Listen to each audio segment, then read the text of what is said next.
we are in unity. We are a loving, inclusive community. We are grateful, everyone is welcome here. We spread our love into the world. Won't you join us? We are one, we are in unity. We are a loving, inclusive community. We are grateful, everyone is welcome here. We spread our love into the world. We are one in unity. We are one. We are one. We are one in unity. We are one. We are one. We are one. We are in unity. We are a loving, inclusive community. We are grateful, everyone is welcome here. We spread our love into the world. We are one in unity. We are one. We are one. We are one in unity. We are one. We are one. Take a friend.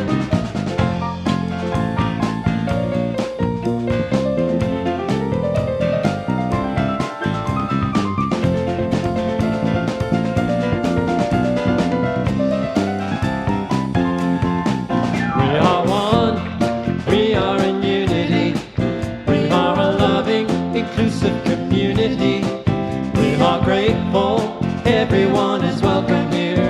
We spread our love into the world. We spread our joy into the world. We spread our peace into the world. We spread our love into the world.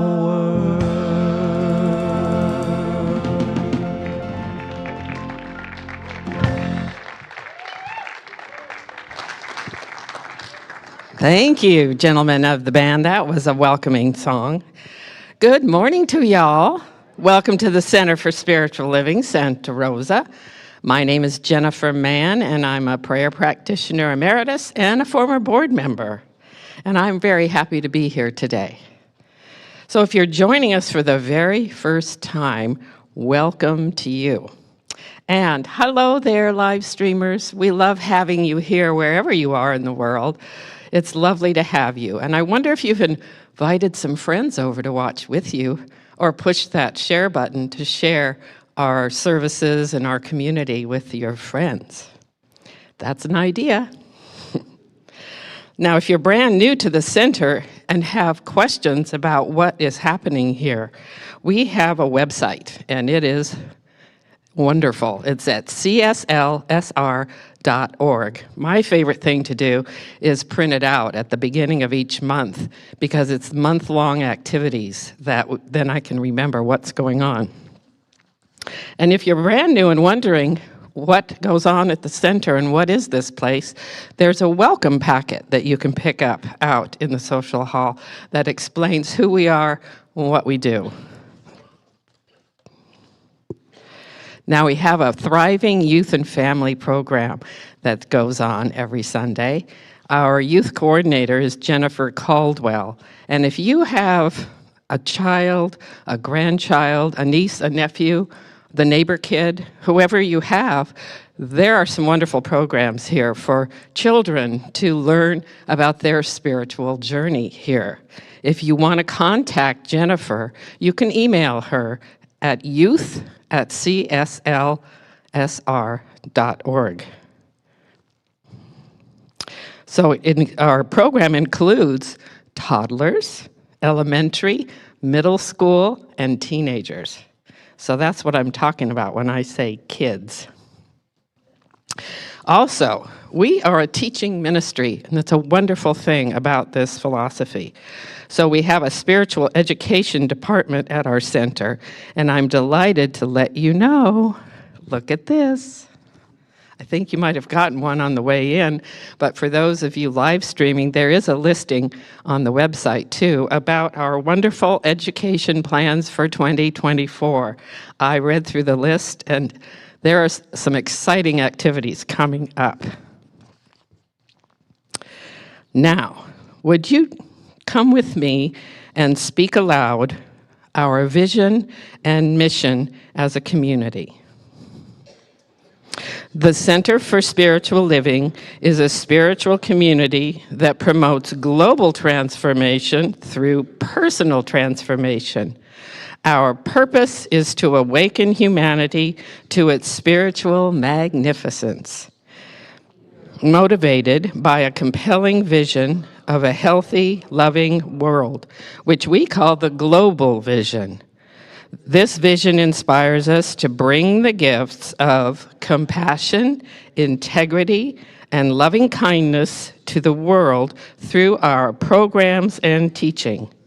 Together, we are helping create a world that works for everyone. We follow this vision through the 5 core spiritual practices of our teaching. And would you read those with me? Spiritual study, affirmative prayer, meditation, selfless service, and spiritual circulation. Now, one of the ways that we share our love here is through flower dedications. And I have a beautiful one today. Actually, this dedication comes every year at this time. So these beautiful poinsettias that you see here are from Barbara J. Aloyas, and she does this every year.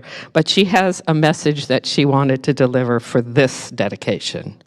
She says, "When I discovered the center, I felt my life was not only good, but very good. But what I learned in the classes is that my life could be even more." And I'm going to add this. I love this place. Thank you, Barbara. Thank you so much.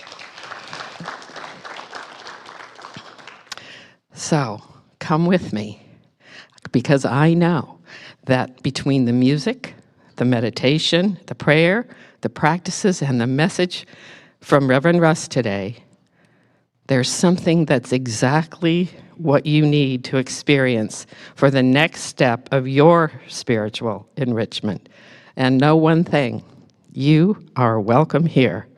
Now, as we sink into a moment of silence, we have this lovely music to take us there.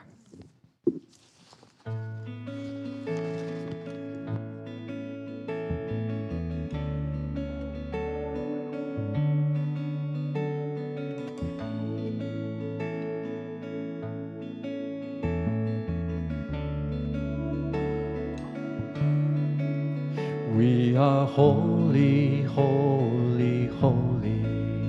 We are holy, holy, holy. We are holy, holy, holy. We are holy. Would you sing that with me? We are holy, holy, holy. We are holy, holy, holy. We are holy, holy, holy. We are holy. You can just keep singing that. We are holy, Spirit holy, divine, holy. We are holy, come to holy, me, holy. We are holy, feeling holy, love, holy. We are holy. healing me. We are holy, holy, Open my heart, holy. We are holy, allow holy, me to holy. see We are holy, beauty holy, and holy. love. We are holy. Lives in You are. me. You are holy, Spirit holy, divine. you are holy, Come to holy. me. You are holy, Feeling love. you are holy. Feeling me. You are holy,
I am holy, holy, holy. I am whole. I am holy, holy, holy. I am holy, holy, holy. I am holy, holy, holy. I am whole. I am whole. I am whole. I am whole.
We are whole.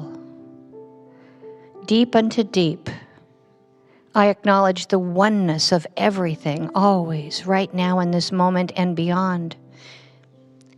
In the seen and unseen side of life, the universe gifts of itself, its intelligence, its wonder and amazement and creativity, creating beyond human understanding, a peace that is like a beautiful still lake as the morning mist is dissolved by the sun, such deep peace. Right here in this very moment, it can be found in all activity, all thought, each smile, each acknowledgement of good uplifts one to another. I know I am part of it. I can't help but be. So is each one here and well beyond, including everyone. We are inclusive.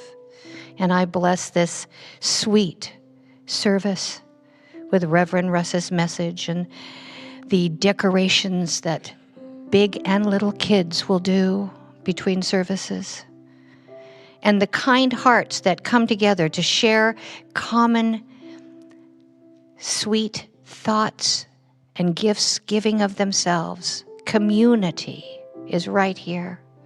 And in this blessing, I just know that we are indeed whole. And with that knowledge, I lift up this prayer and give it to the one who indeed has already made it so. And together we say, and so it is.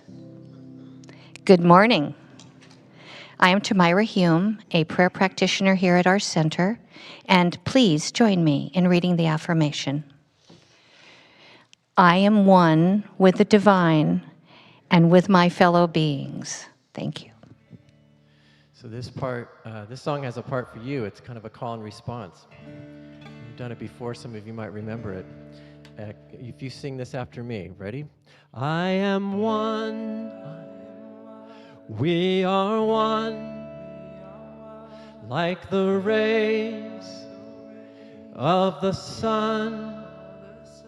When it's all said and done, I am one, we are one. All right, take a big breath and be ready to sing, yeah?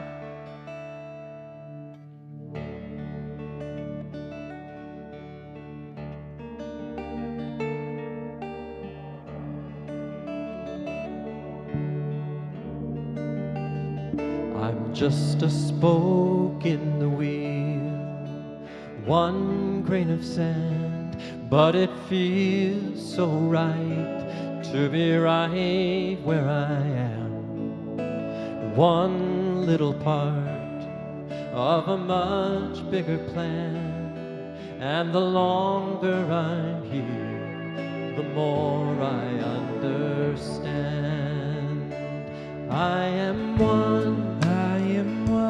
We are one, like the rays of the sun. When it's all said and done, I am one, we are one. I'm just one drop of rain that falls from the sky, that runs to the stream, and then the ocean by and by. And I could do worse than to give myself up on the crest of a wave, on this ocean of love. And I am one, I am one, like the rays of the sun. When it's all said and done, I am one, we are one. Oh, and one gentle touch, one loving word, one single step towards a kinder world. I am one, we are one, like the rays of the sun. When it's all said and done, I am one, we are one, and one gentle touch, one loving word, one single step towards a kinder world. I am one, we are one, like the rays of the sun. When it's all said and done, I am one, we are one. I am one, we are one.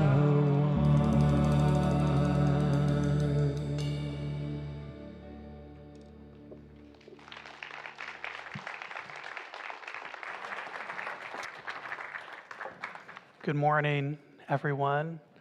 Thank you, Chris and Atreyu, and Nick and Francisco and Brett.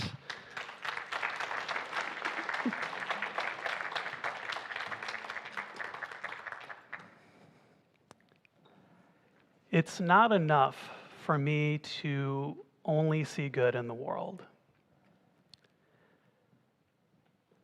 In our world, I think we're often taught to find the good in challenging situations. And I think there's a well-meaning intent behind that, because challenges are challenging, and being able to find the good in them is a way for us to cope, to find meaning. But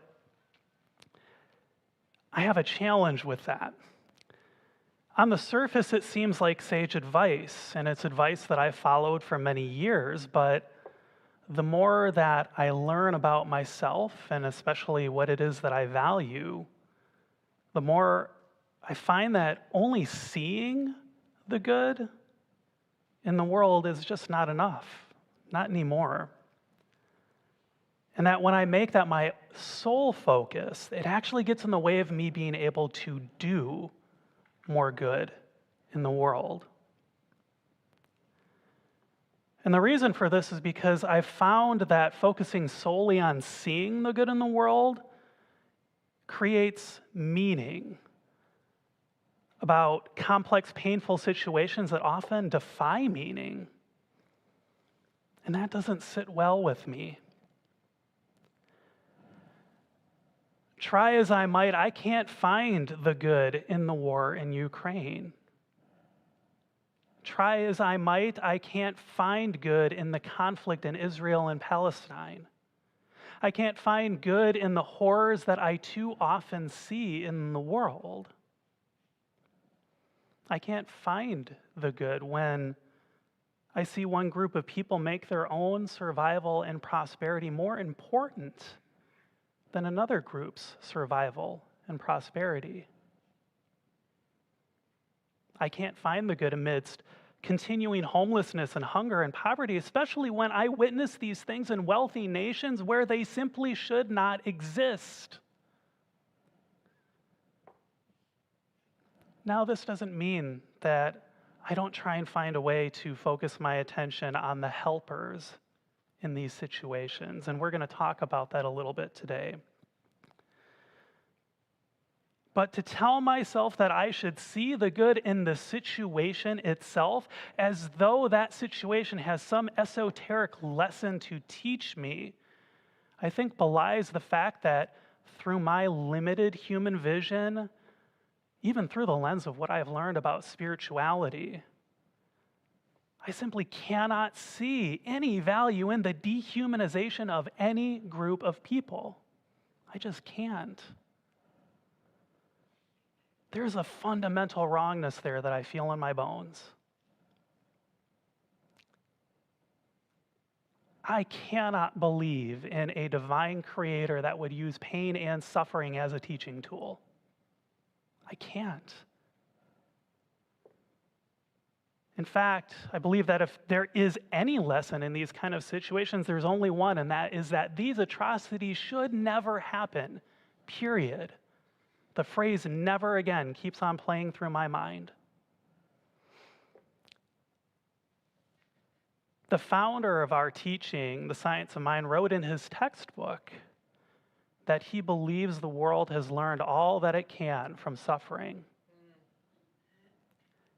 And I happen to share his belief. I've found that the kind of meaning making that comes from only trying to see the good in an impossible situation is a distraction. It distracts me from being able to take steps to actually bring more good into the world. It's a distraction because it takes away my agency, my power of choice.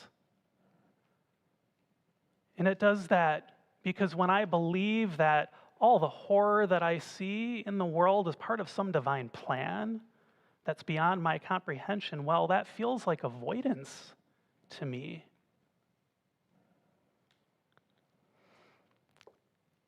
The longer that I'm on this planet Earth, this planet that we all share together, the more clear I become on the things that I do and I do not value. And values are those driving forces within us all that inform what we believe and how we show up in the world. We all have them, whether we're aware of them or not. And there's a really transformative power when we discover our own values. And I found that this discovery, it's a lifelong journey because our values shift and they evolve as we grow as human beings. The more that I discover my values, the more I find that one that I really hold as fundamental to my own existence is honesty. I value truth. I value candidness. I value authenticity. And knowing this value, it's one of the reasons why I don't believe it's enough for me to simply see the good amidst the horrors of the world, because when I do that, I'm not really being honest with myself. I'm never going to believe that war and genocide and oppression have any value in them. It just isn't going to happen. So I cannot say that I value honesty and then lie to myself that some horrific situation holds some degree of merit in it, some divine lesson. Part of valuing honesty for me means being honest about what is actually going on in reality, and then being willing to challenge myself when what's going on in reality challenges my beliefs. And if I really take my value of honesty to its logical conclusion, it encourages me to actually live in reality rather than just witnessing it, because how can I truly understand reality except by experiencing it?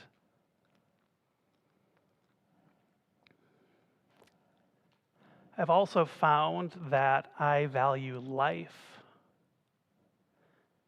And when I consider this value, it makes me ask myself, how am I putting my value of life into practice? Am I taking care of my own life? Am I helping to take care of the lives of others? Do my words and my actions and my beliefs align with the continuation of life? And here's a really hard question. Do I ever place the value of one life above another? I don't have simple answers that come up when I ask myself these questions, and I think that's okay. Sometimes it's tempting for me to seek out the simple answer or the easy answer, but the reality is that life is infinitely complex. And I find great comfort when I embrace that beautiful phrase, I don't know. And then because I value curiosity, I add on there, but I'm going to try and find out. What I do know, though, is that my value of life inspires me to find ways to help reduce the suffering that I see in the world, because I see suffering as the opposite of life. That desire to do what I can to alleviate suffering brings me to my third value today. And that's the topic of our talk, wholeness. And I consider it a foundational value at the core of my being. It wasn't always that way, but it is now. It's one of the spiritual principles that we teach here, this idea of wholeness, and it tells us that there is nothing outside of ourselves that we have to get in order to be a wanted part of the whole of creation. When I take it a little deeper, wholeness tells me that I am worthy of existing. I have a right to exist, and so do you. So because it's a value for me, it's not enough for me to just believe in my wholeness. I also have to try to live my life in a way that is an expression of that wholeness by actively affirming wholeness in all of my actions. Some of the ways this shows up is through helping those who are in need as best as I am able, sharing freely of that which I have, and by doing my own inner work so that I can discover more of that wholeness at the core of my being. Because here's the secret, that wholeness at the core of our being, there is no limit to it. And the more of that wholeness that I discover, the more that I can share from the overflow, especially for those who might not be experiencing wholeness in that moment. So when I encounter the horrors of the world, my values tell me that it is untrue for me to believe that there is any good in the horror itself. So then I'm invited to find the good in the actions of those who are working to end that horror.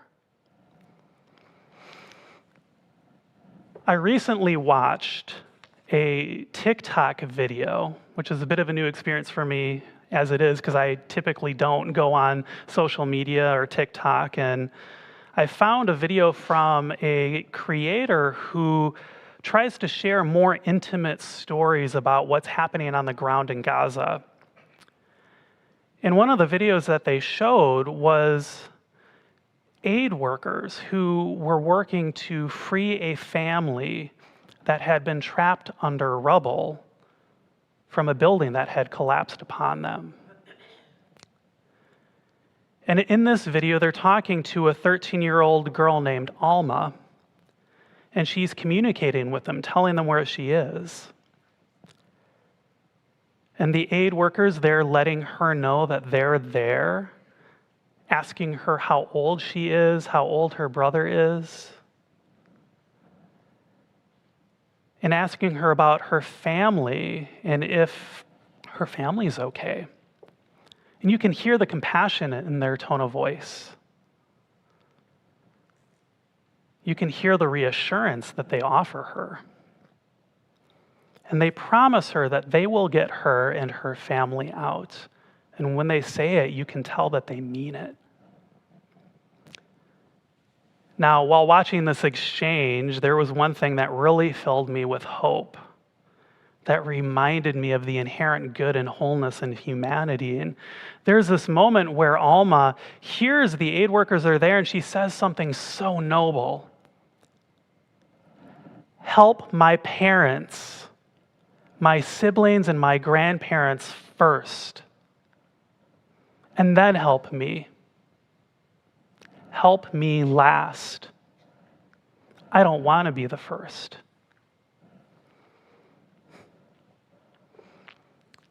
In the midst of violence, she only wanted to help her family.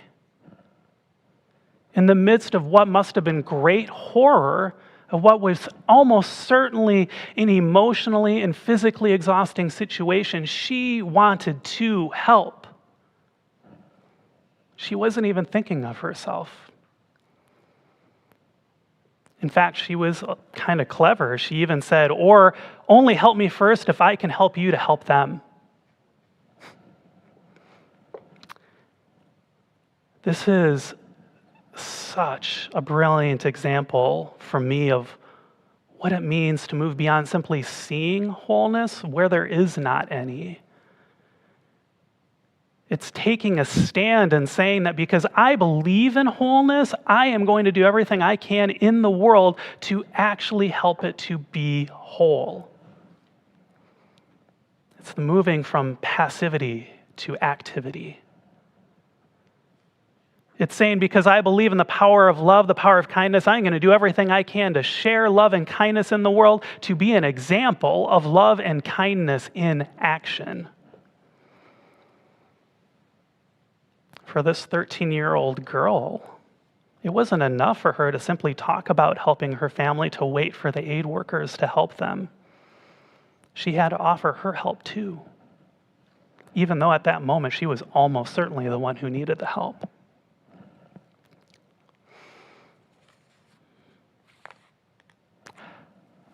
I want to be more like Alma. I want to be more like her because it was so clear to me that her love for her family Her desire to help outweighed her own desire for safety. I want to be like Alma because of the strength that she showed and the courage and the compassion and the selflessness. I have no doubt that she was afraid for her life, because who wouldn't be in that situation? But I believe that her love and her selflessness outweighed that fear, or she wouldn't have asked to be helped last. For me, her actions expressed a depth of wholeness that I find deeply inspiring. Now, I don't know what happened to her after that video because it didn't say, but I truly hope that she and her family are okay.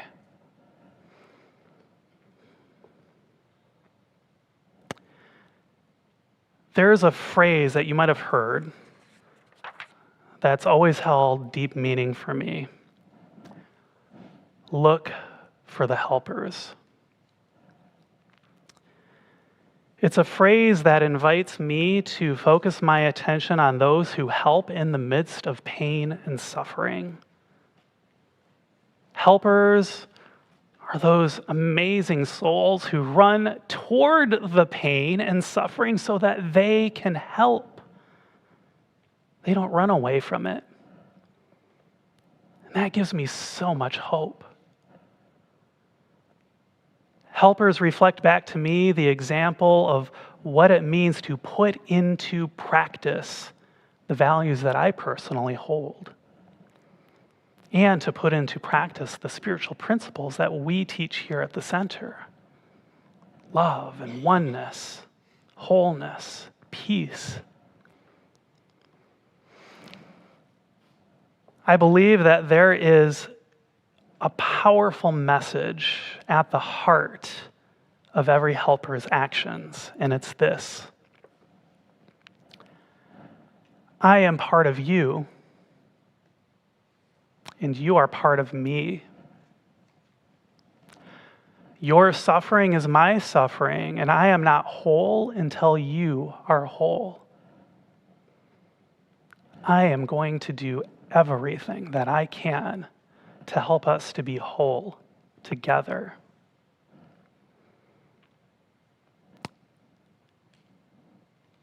Each and every time I see a helper sharing of themselves, I see more of that wholeness revealed in the world. Each time I see a helper open their heart through their loving action, I see more love revealed in the world. I see helpers bring their service into the world regardless of how challenging that world can be, and I see those helpers here at our center every single day. I see them here in this audience.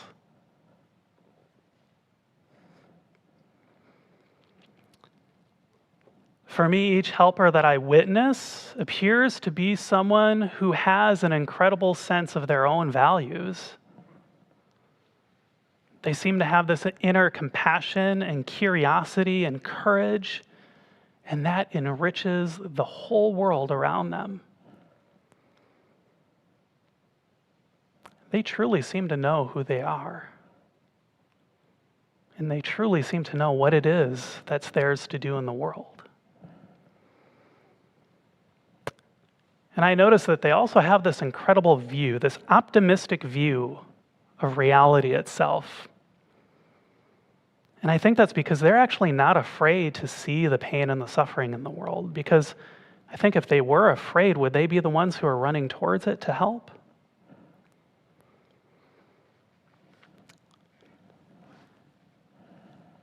I'm still working on finding and nurturing my own inner helper. It's a day-by-day process, and I do have parts of me that can be selfish sometimes, that try to numb out the pain that I witness and stifle that desire to help. I acknowledge that it can be really hard to run toward those aspects of life that feel like they're doing everything they can to erase wholeness in the world. But I'm trying because of those very values that we're talking about today. If I truly value life, if I truly value love and honesty and kindness, one of the best ways that I can honor those values is to live my life by sharing those values through service to those who are most in need. It's through that service that my values come alive. And so I'd like to give us an opportunity to share a contemplative practice that I adapted from Dr. Edwards' book, Ordinary Goodness, which I encourage you to check out. We have many copies in the bookstore. And this is an exercise that's designed to help us to become a little bit more clear about what it is that we value. And then from knowing those values, we can bring them into the world. So I invite you, if you like, to take a deep breath and breathe out. Allow your gaze to soften or your eyes to close. And imagine that you are surrounded by your most trusted friends and family members, by the people in life whose opinion you listen to and you value.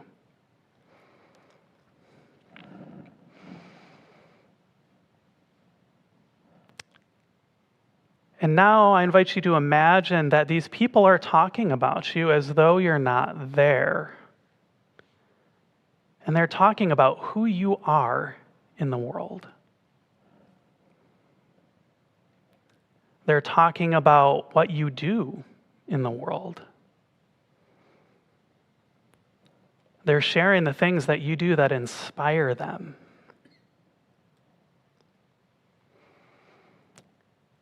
And they're talking about the ways that you do or perhaps do not live up to the values that they know that you cherish. No judgment. They're just observing. And take note of what they're sharing right now. What do they say that you value? How do they see you being in the world?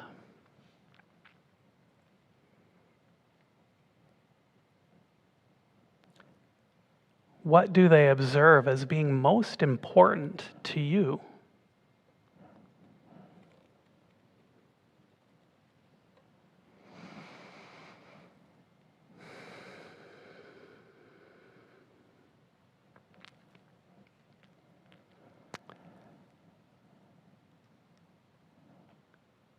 And now I invite you to take in another deep breath.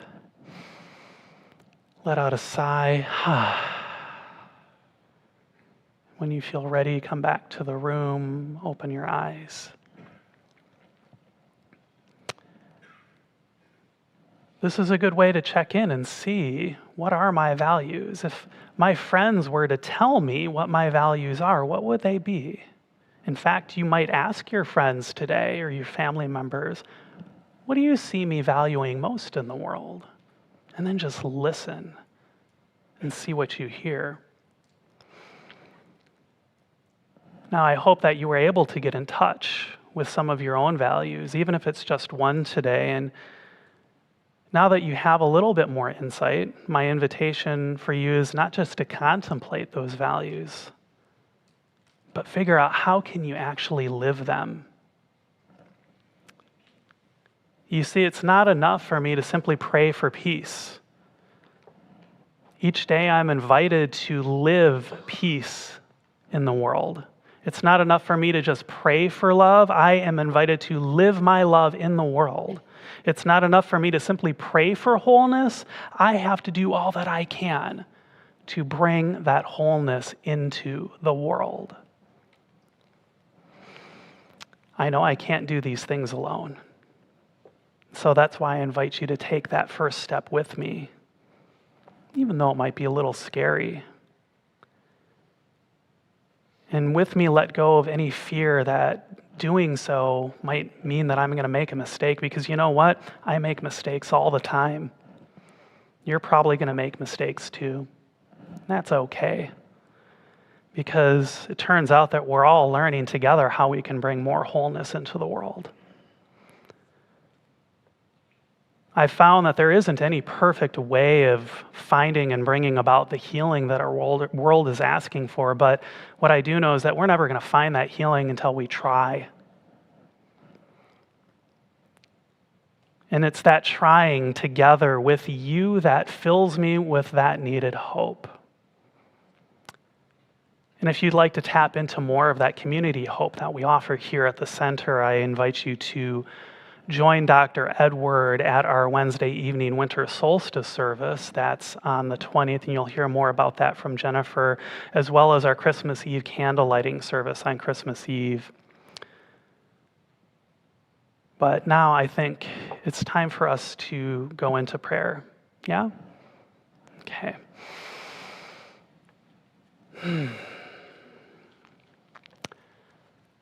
There is only one life, one source, one presence, one power. It is love, it is life, it is the very essence of wholeness, the very potential for wholeness. And I know that that divine one is all that there is. It is truly everywhere, and I am one with that. Each and every person here and on our live stream is one with that. We are love, we are life, we are wholeness. And it is these things that I invite that divine spirit at the center of each of our beings to bring more of into the world. I invite forth an open-heartedness within myself and with all who hear this prayer.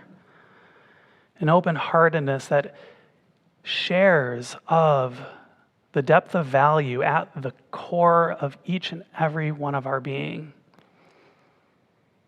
I know that because wholeness is infinite, that there is nothing ultimately that can get in its way. There's only things that can delay it. And I say that those delays here and now, I am done with them. I open my heart to allow that wholeness to make itself known. I invite that love forth to make itself known. I invite that life forth to make itself known. I know that there is no limit to these things. There is no barrier that can stand in the way of them, which is why I call them forth here and now for all of us.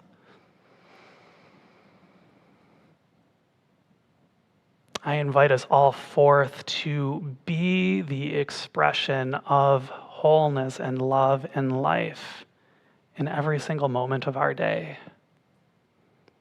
That I know to be good. And so I am grateful to know that this word is already fulfilled. And with my gratitude, I release this word and I let it be. And I invite us all to seal it together by saying, and so it is. Okay, so now is the time of our service where we engage in that practice of spiritual circulation that you heard from our friend Jennifer Mann at the opening of service. And we've officially been done with our giving intention season, but we are still collecting giving intention forms. And what those forms do is they help us to plan into budget for 2024 for each year. So even if you're only able to give us $1 or $1 million, tell us about that. Because that is so helpful for us in deciding what we are and are not able to do so that we can be wise stewards of our community's finances. And we're so appreciative of those. And if you fill out a giving intention, if you look in that education catalog that you picked up on your way in, Dr. Edward is going to be giving a class away for free at the beginning of the year for anyone who has filled out a giving intention. So I really encourage you to also take advantage of that class because I know it's going to be wonderful. Before we enter into our offering ritual, though, I wanted to let you know we've got a number of ways that you can give. The first is our online giving, which I hope on the left side there you can see behind our tree there. You can go to cslsr.org/donate and give online. We also have text to give, and we're going to leave that number up there because we've got some feedback that, hey, wouldn't it be nice for me to have time to write down this phone number so that I can use it? So you can send a text message to that phone number, and the first time it will help you to set up your payment method, and afterwards you can just send it the dollar amount, and it does it automatically, and it's fast, it's easy, it's fun. I use it myself. It's very convenient for me. We also have auto giving. So if you really want to lean into your commitment and just know that I'm giving to the center every week, every month, whatever the period is, talk to Linda Han at our info desk or send her an email and she will help you to get that set up as well. Finally, we will pass the baskets today, and I wanted to invite you into our offering ritual today. So if it feels comfortable, you can close your eyes again and tune into one of those values that you found in our practice today. And allow it to grow and to expand in your heart, and allow it to inform the gifts that you give today. And then I invite you to repeat after me. I bless my gifts. I send them forth to heal and prosper. They do wonderful work in the world. And so it is. Ushers, please receive the gift.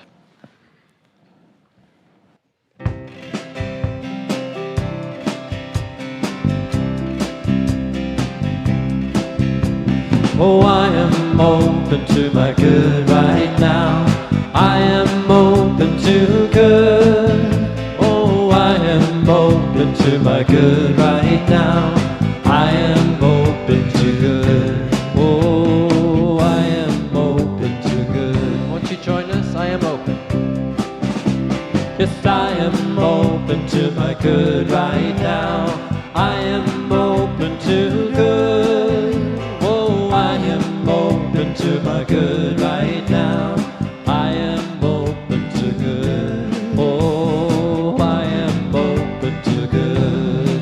And I accept. And I accept my good right now. I accept my good. Oh, I accept my good right now. I accept my good. Oh, I accept my good. Did you take one, Fran?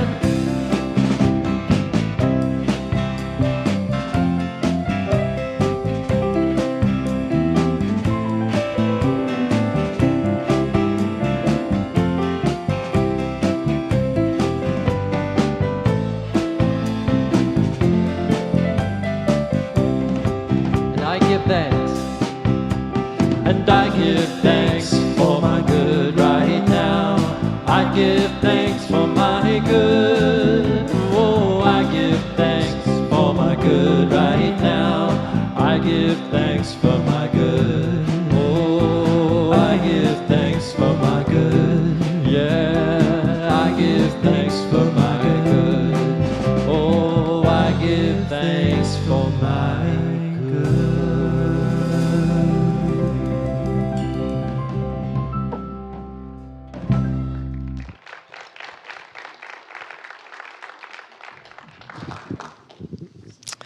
Well, December is quite a month, and we have some activities going on here. So let me share some things. First of all, aren't we blessed to have the decor that we have for the holidays? So beautiful. So there's a tree out in the social hall that is actually our solstice tree, and it does have gorgeous lights on it, but it doesn't have any ornaments, people.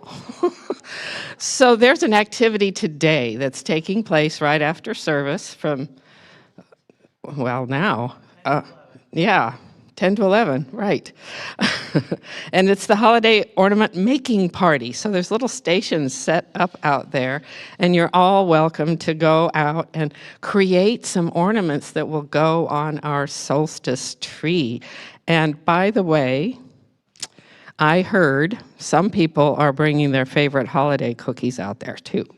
So if you're watching online, you might want to hop in the car and come on down, and you're all invited to create ornaments today.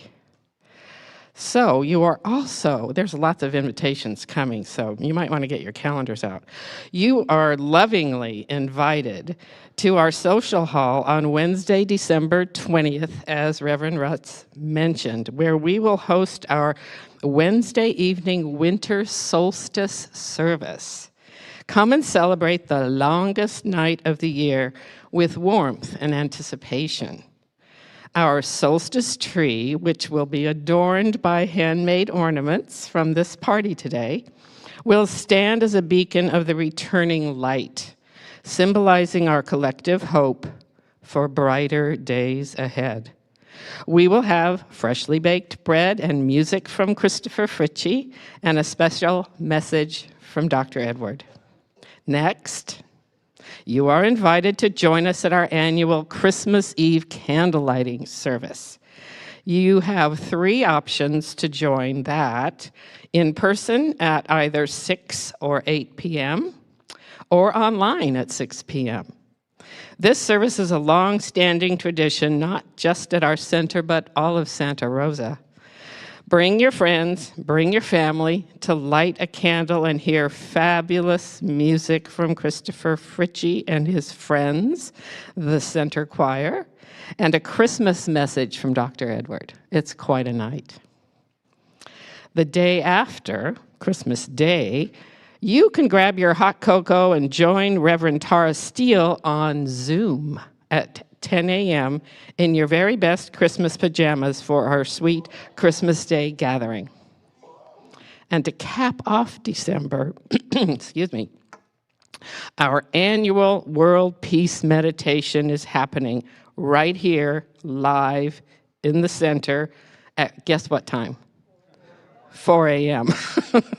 on Sunday, December 31st. Now, this meditation has been a long-standing tradition at our center since 1986. We've been doing this.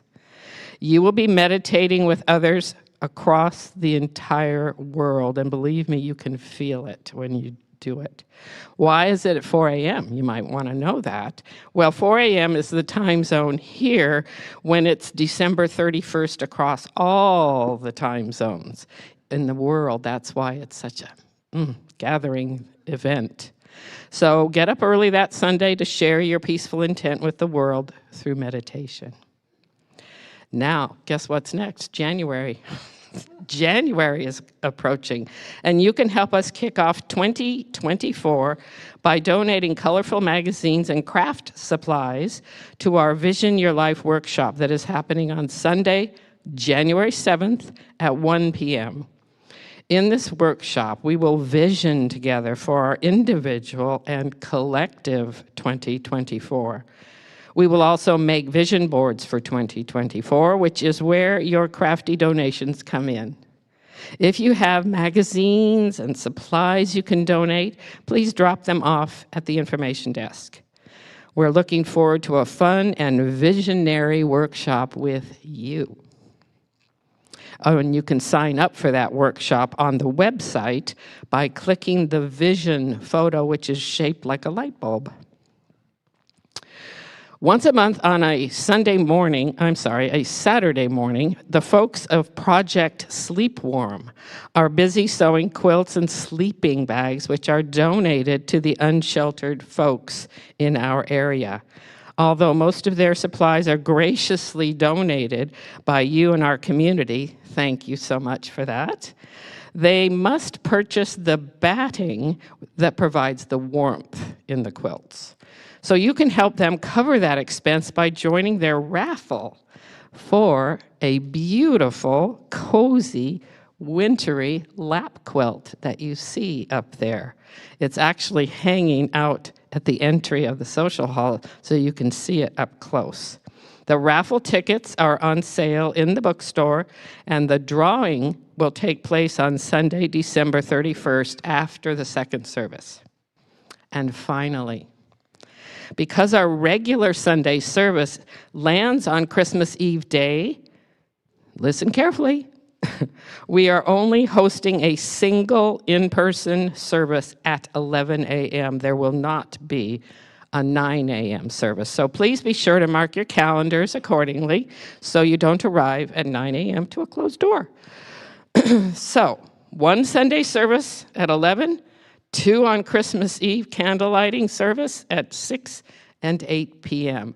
Happy December. Thanks for being here, and have a great week. Thank you so much, Jennifer. It is now time to close our service. But before we close, if you are having a challenging time, we are here to help you. You have the opportunity to get in-person after-service prayer here in our sanctuary. Just go over to the white table in the corner there, and you'll be directed to a practitioner who is more than happy to pray for whatever your heart desires. We also have online prayer for all of our online viewers on Zoom, and you can go to that link there, and you'll be matched up with a practitioner. I also wanted to let you know we have more than just prayer to support you. We have an entire spiritual support ministry, and actually you heard a prayer from one of our spiritual support practitioners, Tamira, where if you call our spiritual support number, which you can find on our website, a practitioner will call you back, and they're there to help you if you're having a challenging time. So please don't feel like prayer after service is the only thing that's available. We've got many ways for you to get connected and to get the help that you need, and I hope that you take advantage of that. Okay, so I invite you now to stand if you're able and willing, and please repeat after me. Something wonderful is happening through me right now. It is this thing called life. Life is in my mind. Life is in my body. Life is in my affairs. I think it, I feel it, and I accept it. Just the way that it is, and just the way that it is not. Thank you, life. Please know with me that you are never alone. That Spirit is right where you are, that you have only to look within at any moment to know that you are guided, sustained, and empowered by a presence that expresses itself as you in this world. In deepest gratitude, let us live our lives accordingly so that in everything that we do and say and think, we honor and express this divine one within. And so it is. Enjoy the closing music, and we will see you soon at one of the many December events, including the ornament making party. Have a wonderful week. I release and I let go. I let the Spirit run my life, and my heart is open wide. Yes, I'm only for God. No more struggle, no more strife. Faith, I see the light. I am free in the Spirit. Yes, I'm only